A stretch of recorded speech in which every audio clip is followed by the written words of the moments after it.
Gloire à Dieu, bonjour à tous et à toutes, je sais que ça a été coupé, mais on va reprendre le direct, alléluia, gloire à Dieu. Je suis désolé, il y avait un petit problème, j'espère que vous allez bien, vous allez reprendre le direct. Nous allons prier, comme je disais ce matin, nous allons prier pour les malades. Il y a des personnes, il y a des situations, vraiment, des personnes qui ont besoin de la grâce de Dieu, de notre soutien. Nous, en tant que frères, nous, en tant qu'Église, en tant que sœurs, alléluia. Nous voulons prier pour les malades. Nous voulons les soutenir. Et comme je disais, c'est que même si on ne peut pas se déplacer, qu'on ne peut pas aller se déplacer sur Montpellier pour aller visiter les gens, par la prière, la Bible nous dit de prier les uns pour les autres afin que nous soyons guéris. Alléluia. Que Dieu soit béni. J'aimerais qu'on fasse une lecture avant de prier. Il y a tellement de besoins, comme je disais tout à l'heure. La vidéo a été coupée, la connexion n'est pas bonne. Mais le principal, c'est que la connexion avec Dieu, elle soit bonne. Alléluia.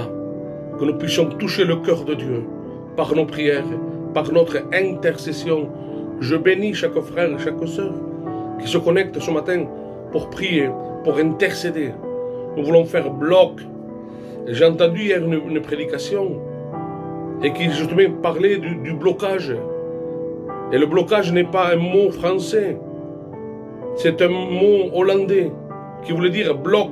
Bloc, c'est-à-dire, c'était comme un arbre vieux qui était tombé et qui bloquait. Et âge, c'est-à-dire avec le temps, c'est-à-dire un arbre vieux qui est tombé sur ta route et avec l'âge, il devient vieux. Il est là, il est en train de bloquer. Nous voulons, dans le nom de Jésus, que tout blocage soit disparu dans le nom de Jésus, soit chassé, soit lié, qu'il puisse disparaître dans le nom de Jésus, qu'il soit brisé. Nous prenons autorité dans le nom de Jésus. Comme cet homme qui était là. Et nous allons faire une lecture. Alléluia. Que Dieu soit béni. Que Dieu soit glorifié. Nous faisons une lecture dans le livre des Actes, chapitre 3 du verset 1er. Il dira comme ceci. Pierre et Jean montaient ensemble au temple à l'heure de la prière. C'était la 9e heure. Il y avait un homme boiteux de naissance qu'on portait et on plaçait tous les jours à la porte du temple, appelé la Belle. C'était quelqu'un qui était boiteux, il était nécessiteux. Il avait besoin de rentrer dans le temple. Mais comme il était boiteux, c'était un empêchement, c'était un obstacle. Un obstacle. Et combien d'obstacles aujourd'hui tu as dans ta vie? Ce qui t'empêche, combien de personnes aimeraient être à ta place ce matin pour pouvoir prier Dieu, pour pouvoir intercéder. Il y a des chrétiens aujourd'hui qui sont dans un état de coma, qui sont en réanimation et qui ont besoin de la grâce de Dieu. Ils aimeraient louer, chanter, prier Dieu, intercéder. Et malheureusement, leur situation, leur santé les empêche. Et comme je disais, peut-être que ce blocage est en toi. Ta souffrance est tellement forte que tu es juste devant. Tu es tellement prêt de passer à cette porte qui est Jésus. Cette solution qui est tellement près de toi. Mais ton passé, ton amertume, ton empêchement t'empêche de crier à Dieu. Alléluia. Nous voulons prier. Il y a des noms qui s'affichent. Je bénis les frères et je bénis les sœurs qui sont là, connectés. Je vous demande de partager cette vidéo autour de vous. Nous allons prier. Et simplement lire cette lecture que vous connaissez tellement de Pierre et Jean lorsqu'ils montaient au temple à l'heure de la prière. Ce miracle a été fait par Dieu, mais par des hommes de Dieu qui étaient en communion, qui priaient ensemble, qui montaient au temple ensemble. C'est ce que Dieu désire. Des hommes et des femmes qui sont ensemble, qui montent à l'heure de la prière, prier ensemble, dans cette unité, dans cette communion. Ils n'ont pas besoin de finir de prier pour aller prier pour les malades, pour voir le miracle. Ils sont loin. Ils sont revêtus du Saint-Esprit. Et lorsqu'on est revêtu du Saint-Esprit, on est prêt à affronter même les attaques de l'ennemi. L'ennemi est là, comme cette bête féroce, pour nous sauter dessus, pour nous dévorer. Nous sommes la cible de l'ennemi. Mais Jésus vit en nous. Alléluia. Nous sommes plus que vainqueurs. Et je continue ma lecture. Puis il y a cet homme qui est là, qui est boiteux de naissance, qu'on portait chaque jour à la porte du temple appelé la Belle, pour qu'il demande l'aumône. Il demandait quelques pièces, lui. Puis cet homme, voyant Pierre et Jean qui allaient entrer, leur demanda l'aumône. Pierre, de même que Jean, alléluia, fixa les yeux sur lui et dit, regarde-nous, alléluia. Soyons des exemples, mes frères. Soyons des témoignages vivants. Soyons ces lumières. Soyons ce sel. Alléluia. Ce sel de la terre. Que nous puissions donner goût aux gens qui nous voient, qui nous écoutent. Comme cet homme qui est dans la misère. Cet homme qui est dans le besoin. Cet homme qui est dans l'impossibilité de rentrer dans le temple. De faire cette expérience. Parce que sa maladie l'empêche d'y rentrer. Alléluia. Et là, cet homme, voyant Pierre et Jean qui allaient rentrer, leur demanda l'aumône. Pierre, de même que Jean, fixa les yeux sur lui et lui dit, regarde-nous. Amen. Et il les regardait attentivement, s'attendant à recevoir d'eux quelque chose. Alors Pierre lui dit, je n'ai ni or, ni argent. Alléluia. C'est bien de faire du bien aux gens. C'est bien d'avoir de l'argent, de pouvoir le partager à toutes ces personnes qui sont nécessiteuses, qui ont besoin de la grâce de Dieu, qui ont besoin aussi d'un sac de nourriture, d'un morceau de pain, de donner de l'eau à celui qui a soif. C'est bien. Alléluia. Mais là, il est question, alors Pierre dit, je n'ai ni or, ni argent, mais ce que j'ai, je te le donne au nom de Jésus. Alléluia. Dis, lève-toi et marche. Et le prenant par la main droite, il le fit lever. Et au même instant, ses pieds et ses chevilles devinrent fermes. D'un saut, il fut debout, et il se mit à marcher. Il entra avec eux dans le temple. Ce qui était impossible devint le possible avec Jésus, avec des hommes de foi. Et je sais que ceux qui sont connectés ce matin avec nous, ce sont des hommes et des femmes de foi qui croient en la puissance divine. Et nous voulons prier ensemble, afin que toutes ces personnes qui sont écartées, éloignées, rejetées par la société, et même par l'Église, qui se sentent loin de la face de Dieu, sont si près de la porte qui peut les faire entrer dans cette solution qui est Jésus. Alléluia. Alléluia, que Dieu soit béni. Nous allons prier. J'aimerais présenter ce petit enfant qui est sur Montpellier. On l'a amené hier. C'est un jeune du quartier. Il avait, je pense qu'il avait 5 grammes de diabète. Un jeune de 11 ans. Il a été transporté directement de Perpignan à Montpellier en hélicoptère. Ses parents étaient tout paniqués. Et nous voulons prier pour cet enfant. Nous voulons le porter devant Dieu. On a pris des nouvelles hier. On a téléphoné.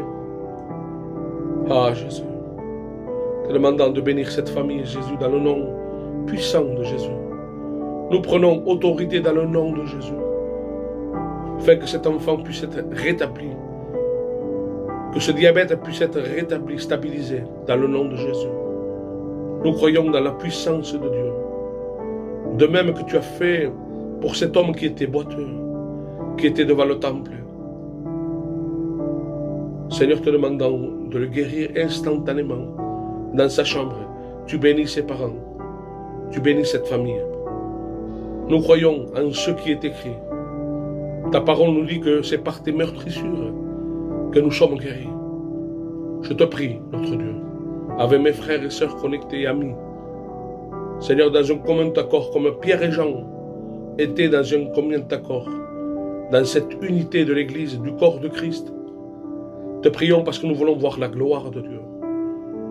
Touche leur cœur, Bénis cet enfant. Dans le nom de Jésus. Stabilise, Seigneur, dans le nom de Jésus, ce diabète. Et qu'aujourd'hui même, Seigneur, tout soit réglé. Que tu puisses guérir cet enfant. Dans le nom de Jésus. Seigneur, nous voulons te prier pour cette femme de Pézia qui est dans le coma, Seigneur. Tu vois son besoin. Tu vois sa nécessité. Seigneur, elle ne peut plus te prier. Elle est dans un état où elle ne peut plus invoquer le nom de Dieu. Mais Seigneur, nous sommes ses enfants. Nous sommes tes enfants. Seigneur, et ta parole nous dit de prier les uns pour les autres afin que nous soyons guéris. Et nous avons l'assurance par ta parole que la prière du juste a de l'efficacité. Nous te prions, nous t'adorons, Jésus. Te présentons ces personnes devant toi, te demandant de les bénir. Dans le nom puissant et merveilleux de Jésus, nous croyons à la puissance divine de guérison. Tu es le Dieu Tout-Puissant. Tu vois toutes ces personnes qui sont atteintes du Covid, Seigneur. Seigneur, je ne veux pas oublier notre frère Mike, te demandant de le bénir aussi. Il manque d'oxygène, il est à l'hôpital. Te demandant de stabiliser son oxygène, Seigneur. Que tu puisses souffler, Seigneur, dans ses poumons, à toutes ces personnes qui sont atteintes par le Covid, qui sont dans leur chambre d'hôpital, qui sont en réanimation. Toutes ces personnes qui sont intubées, te demandant de souffler dans leurs poumons par le Saint-Esprit. Que tu puisses leur redonner l'oxygène. Et même, Seigneur, même quand leur esprit est troublé, qu'ils sont dans le doute, dans la peur, dans la crainte, qu'ils puissent crier au Seigneur Jésus. Alléluia. Nous croyons à la puissance de Dieu. Et nous voulons la manifester par la prière de la foi. Oui, Seigneur, nous sommes ces hommes et ces femmes qui se tiennent devant toi, qui te font connaître, Seigneur, ces besoins par la prière, par des supplications. Alléluia, par action de grâce. Je te prie aussi, Seigneur, pour Juan, de Chile. Seigneur, tu vois qu'ils ont besoin de ta grâce. Seigneur, j'ai encore appelé hier avec son oncle, à mon viejo. Ils ont besoin de la grâce de Dieu. Ils ont besoin de voir la gloire de Dieu. Seigneur, la santé n'est plus là. La crainte, le doute est là pour paralyser, pour bloquer. Te demandant de poser tes mains, Seigneur. De poser tes mains sur chaque personne, chaque nom qui est cité. Et même ceux que peut-être j'ai oublié, mais que toi tu connais. Toutes ces personnes qui souffrent à cause de la maladie. Seigneur, je veux aussi te présenter, Seigneur, cette sœur qui est venue à la maison, qui a besoin de ta grâce, qui a besoin de se réconcilier avec son mari. Seigneur, tu vois ses problèmes dans sa vie. Tu vois ses larmes. Tu vois son amertume dans son cœur. Te demandant de la revêtir de ton esprit. Que tu puisses inonder son cœur de ta présence, de ta paix, de ta joie. Même si les pensées mensongères sont là pour la persécuter, pour la pousser à faire le mal. Seigneur, te demandant de la garder. Pose tes mains, ces mains puissantes qui se sont posées sur les lépreux, qui se sont posées sur le cercueil de la veuve de Naïm. Chose qui était impossible. Ce jeune homme était mort. Il n'y avait plus d'espoir. La maman le raccompagnait dans son sépulcre, au cimetière. Mais lorsqu'il a fait la rencontre avec Jésus, les ténèbres ont fait la rencontre avec la lumière. La mort a fait la rencontre avec la vie. Alléluia. Et Jésus l'a ressuscité. Même si l'impossible est devant toi, et même si l'impossible tu le vis quotidiennement, tu le vis peut-être mal dans ton foyer, avec tes enfants, avec ta famille. Tu sens que c'est impossible, infernal à vivre. Et chaque jour c'est pareil. Et peut-être tu reçois des coups. Tu es rejeté. Ton fils, ton mari te persécute tous les jours. T'empêche même de prier. Parce que l'amertume est là. La tristesse est là. Les larmes sont quotidiennes. Mets ta confiance en Jésus. Tu es peut-être comme cette veuve de Naïm qui a perdu peut-être déjà ton mari. Et puis, tu es en train d'accompagner ton fils au cimetière. Il n'y a plus d'espoir. Tu as tout fini. Tout est fini. Les choses de la vie te disent tout est fini. Sache que Dieu n'a pas dit son dernier mot. Alléluia. Dieu n'a pas dit son dernier mot. J'aimerais prier pour Trinité. Quelqu'un que je ne connais pas, mais que toi tu connais, Seigneur. Font appel à toi, Seigneur. Appel à toi dans la prière. Je te prie pour Cathy Soulin, Seigneur, qui a besoin de ta grâce. Pour sa famille. Pour Kenza. Seigneur, te demandant de bénir cette jeune fille. Te demandant de poser tes mains. De bénir cette famille. Seigneur, Sarah Soulès. De Nice. Te demandant de les bénir. De poser tes mains sur cette famille. De réconcilier ce que l'ennemi essaye de détruire depuis pas mal d'années. Mets ta paix, Seigneur. Chez nous, nous avons des patriarches, des personnes âgées, des personnes respectées, que lorsqu'il y a un problème entre familles, ces hommes interviennent pour mettre la paix. Oui, ça peut marcher un temps, parce qu'on respecte, on s'est engagé à faire la paix. Mais la paix d'un homme risque de se briser à n'importe quel moment. Mais lorsque Dieu met sa paix, sa véritable paix dans un cœur, dans un foyer, dans une famille, la paix de Dieu dure. Alléluia. Jamais elle sera brisée. Et c'est ce que nous demandons. La paix de Dieu. Nous avons besoin de la paix de Dieu. Aujourd'hui, voyons que l'humanité entière est dans le doute, est dans la fragilité. Elle ne sait pas à quoi s'engager. Au travers du Covid, de la sécurité, du vaccin, le monde a peur. Il n'a pas cette tranquillité que nous avons. Nous avons une assurance que si même ce virus nous touche, et que même la mort nous touche, nous savons que si nos yeux se ferment ici-bas, vont se réouvrir là-haut, pour vivre une éternité avec lui. Et ça, c'est par la foi, par le surnaturel. Nous croyons au surnaturel. Alléluia. N'importe si tu as des problèmes financiers. Je sais que c'est difficile lorsqu'on est là et qu'on ne sait pas comment faire pour nos enfants, pour les dettes à payer, les crédits, pour vivre. Je sais que c'est compliqué. J'y suis passé pas mal de fois par là. Mais à chaque fois que j'ai mis ma confiance à l'Éternel, il m'a toujours secouru. Il a toujours pourvu à mes besoins. Et je sais qu'il va le faire pour toi aussi. Toi qui m'écoutes, qui est derrière ton écran, cette parole t'est adressée à toi.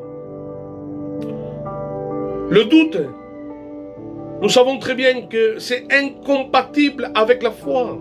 Quelqu'un qui doute, la crainte le saisit. Et si ce doute persiste, qu'il commence à toucher tes pensées tous les jours, puis il risque à toucher ton cœur. Et c'est là le plus dangereux. C'est lorsque ton cœur est touché. Parce que du doute, tu peux basculer à l'incrédulité. Sois fort, sois forte. Aie confiance à l'Éternel. La Bible dit malheur à l'homme qui met sa confiance en l'homme. Mais heureux l'homme, la femme, qui met sa confiance en l'Éternel. Reste confiant et confiante. Nous voulons prier aussi pour toutes ces familles qui sont dans le besoin. J'aimerais prier pour le foyer de mes enfants. Moi-même, je vis des situations difficiles parce que nous avons des enfants qui ont connu les choses de Dieu. Ils ont grandi. Ils ont grandi, ils ont vu leur papa, leur maman en train de prier ensemble. Que lorsqu'il y avait des problèmes dans la maison, on se mettait à genoux. On cherchait la solution auprès de Jésus, avec les armes spirituelles et non charnelles. Jamais mes enfants m'ont vu dans la maison avec une arme. Je ne sais pas ce que c'est. Mes enfants jamais m'ont vu avec des bouteilles de whisky dans la maison. Mes enfants, chaque fois qu'ils ont vu que j'ai eu un problème, que ce soit financier, problème de perte, problème de deuil, problème de maladie, on a fléchi les genoux devant Dieu. Et nos enfants ont grandi avec cela. Mais ça n'empêche pas que quand ils ont eu un âge, ils se sont mariés, ils ont pris des décisions dans leur vie, ils ont fait des choix. Et aujourd'hui, ils ont besoin de la grâce de Dieu. Et combien de foyers ont besoin de la grâce de Dieu? Je sais que peut-être tes enfants, toi qui m'écoutes, ou toi-même, as besoin d'une grande délivrance dans ta maison, dans ta vie. Tu désires tant que ton fils puisse se convertir. Toi-même, ou ton mari, tu désires la délivrance. Et nous allons prier pour la délivrance. Tant de personnes vivent mal dans leur foyer. Combien de personnes sont angoissées? Combien de personnes vivent l'angoisse, la dépression? Et aujourd'hui, la solution, c'est quoi? C'est que l'ennemi a un remède pour les angoisses et la dépression. Et c'est la France entière qui porte le premier titre de ce remède. C'est les Exomil. Les somnifères. L'ennemi propose un peu de calme, de pouvoir t'assoupir, de pouvoir t'endormir, de passer quelques heures loin de tes problèmes. Mais c'est faux. C'est faux. La solution a un nom. Et on ne peut pas arranger nos problèmes d'âme, d'angoisse, de dépression par un cachet. Cette solution, comme je vous dis, elle a un nom, c'est le nom de Jésus. C'est ton Créateur, celui qui nous a créés, qui est capable de te délivrer de tes angoisses, de cette dépression qui te ronge tous les jours. Crie à Jésus. Ce n'est pas un cachet, ce n'est pas un somnifère, ce n'est pas un séjour dans une maison psychiatrique qui va te sortir de ton problème, de ce mal-être. Crie à Jésus. Alléluia. Que Dieu soit béni, que Dieu soit glorifié. Il est déjà 8h30 et je ne veux pas prendre plus de temps dans ce que nous avons dit. Simplement, sachez, mes frères et sœurs et amis, qu'on vous porte dans la prière. Lorsqu'une maison, une famille est sous la prière, qu'elle prie quotidiennement, lorsqu'elle intercède son Dieu, qu'il met sa confiance en son Sauveur, crois-moi mon frère, ma soeur, Dieu va te sortir de cette situation. Un homme a dit un jour, si tu fais passer Dieu en premier, si tu fais passer Dieu en premier, jamais j'ai vu quelqu'un faire passer Dieu en premier et se retrouver dernier. Crois-moi, les hommes peuvent te rejeter. Les églises peuvent t'éviter. Les églises peuvent semblant de ne pas te voir. Dieu jamais. Dieu t'aime. Tu as de la valeur aux yeux de Dieu. Continue à prier. Continue à te battre. Continue à intercéder dans le nom de Jésus. Reste confiant, confiante dans ton Sauveur. Il va te bénir. Alléluia. Tu gagnes des victoires pendant que tu es en prière. Tu gagnes des victoires que tu ne vois pas aujourd'hui. C'est des victoires secrètes. Des victoires secrètes que tu gagnes dans le secret où personne ne te voit. Comme David. Je prends souvent cet exemple. Lorsque David allait combattre dans le secret, lorsqu'il était en train de garder le troupeau de son papa,